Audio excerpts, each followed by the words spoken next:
एक और बड़ी खबर, यूक्रेन में रूस का हुआ है ड्रोन अटैक। डोनेट्स्क में ड्रोन से भीषण हमला किया गया। ड्रोन से म्योर्नो हरात के इलाके में बमबारी की गई। ये देखिए आप।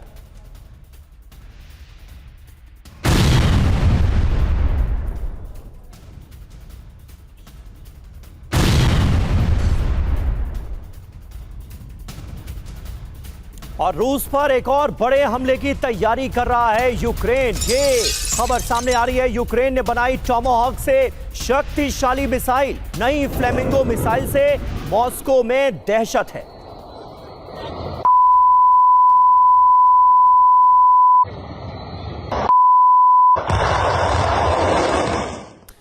और अब एक नजर यूक्रेन की इस फ्लेमिंगो मिसाइल और अमेरिका की टॉमाहॉक मिसाइल पर, जिस पर तो फिलहाल अमेरिका ने रोक लगा रखी है कि वो यूक्रेन को देने वाला है। तो फ्लेमिंगो वर्सेस टॉमाहॉक का एक कंपैरिजन आपके सामने है।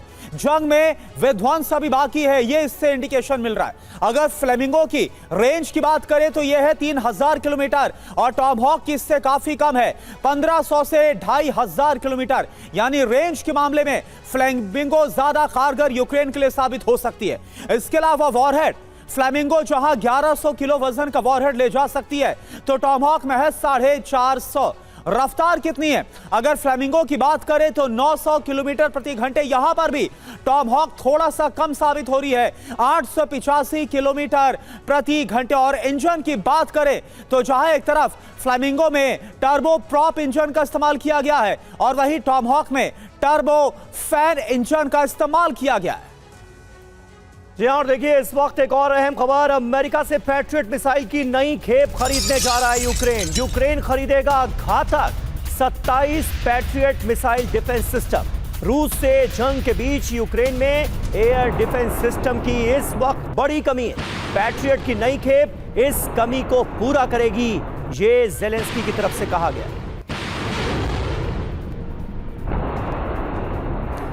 अब सवाल यह है कि आखिर क्यों यूक्रेन को चाहिए पैट्रियट डिफेंस सिस्टम? यूक्रेन को क्यों चाहिए पैट्रियट मिसाइलें? नंबर 1, सतह से हवा में प्रहार करती है। ये बैलिस्टिक मिसाइल के खिलाफ ये काफी कारगर है। मिसाइल हमले को नाकाम करने में सक्षम है, बेहद ही कारगर ये डिफेंस सिस्टम माना जाता है। पलक झपकते ही टारगेट को ध्वस्त करने में ये माहिर है। रूस कर रहा है ताबड़तोड़ मिसाइल हमले। मनीष, एक बात बताइए कि एक तरफ फ्लेमिंगो मिसाइल की खबर हमने दिखाई जो कि बेहद शक्तिशाली अभी फिलहाल आंकड़ों में नजर आ रही है टॉमाहॉक के मुकाबले, और इधर और ज्यादा पैट्रियट मिसाइल की डिमांड। क्या यूक्रेन खुद नहीं चाहता कि हाल फिलहाल में युद्ध खत्म हो, समाप्त हो? देखिए, युद्ध बंद होने के तो अब किसी भी हालत में कोई संभावना बची नहीं है।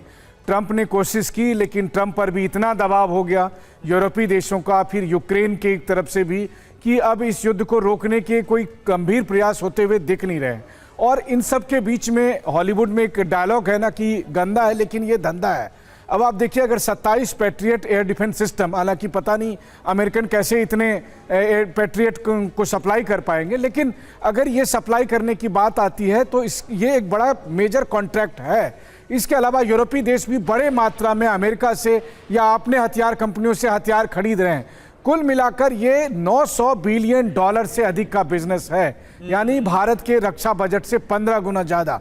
ऐसे में कोई भी देश के नेता जो सत्ता में बैठे हैं वो क्यों चाहेंगे कि युद्ध हो, जब उन्हें मोटा कमीशन हथियार की कंपनियों से मिल रहा है। तो ये गंदा खेल है जो चल रहा है और जिसकी कीमत यूक्रेन के लोग चुका रहे हैं। यूक्रेन में बलि दी जा रही है और यही अब दूसरे देशों के साथ होगा। लेकिन ये युद्ध नहीं रुकने वाला, क्योंकि जो कंसर्न देशों के नेता हैं वो नहीं चाहते हैं कि ये युद्ध रुके। बिल्कुल सही बात है, फिलहाल तो यही आसार नजर आ रहे हैं। और देखिए, यूक्रेन में ड्रोन से रूस का एक बड़ा हमला हुआ है। पोक्रोवस्क से ये खबर आ रही है, पोक्रोवस्क के कई इलाकों में ड्रोन अटैक हो रहे हैं। आगे बढ़ रहे यूक्रेनी काफिले पर हमले हो रहे हैं और हमले में यूक्रेनी सेना को भारी नुकसान का सामना करना पड़ रहा है। भारी संख्या में यहां यूक्रेन के जवान मारे जा रहे हैं। और एक और बड़ी खबर, यूक्रेन के एनर्जी पावर स्टेशन पर हुआ है एक और बड़ा हमला। चेर्निहाइव प्लांट पर ड्रोन से अटैक किया गया। हमले के बाद इस प्लांट में आग लग गई और उसके बाद उसका हाल क्या हुआ, ये तस्वीरें आप देख पा रहे हैं।